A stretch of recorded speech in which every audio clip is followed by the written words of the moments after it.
বর্তমান প্রেক্ষাপটে দাঁড়িয়ে খুব প্রাসঙ্গিক একটি গান শরীর চৌধুরী পথে এবার নাম সাথী আমি কবিতার আকারে চেষ্টা করি। পথে এবার নামো সাথী, পথে হবে পথ চেনা, জনস্রোতে নানান মতে মনোরথের ঠিকানা হবে চেনা, হবে জানা।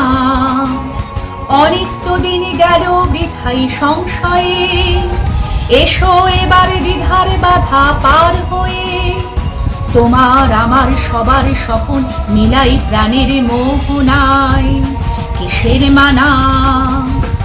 তখন এ গান তোলে তুফান নবীন প্রাণের প্লাবন আনে দিকে দিকে, কিসের বাধা বিপদ বরণ মরণ হরণ চরণে ফেলে সে যায় হেকে। তখন তো আর শোষণ বাঁধন মানব না, সবার দেশ সবার ছাড়া তো জানবো না। পরোয়ানে আকাশে বাতাস হবে আশার পরোয়ানা, পথে এবার নামো সাথী, পথেই হবে পথ চেনা।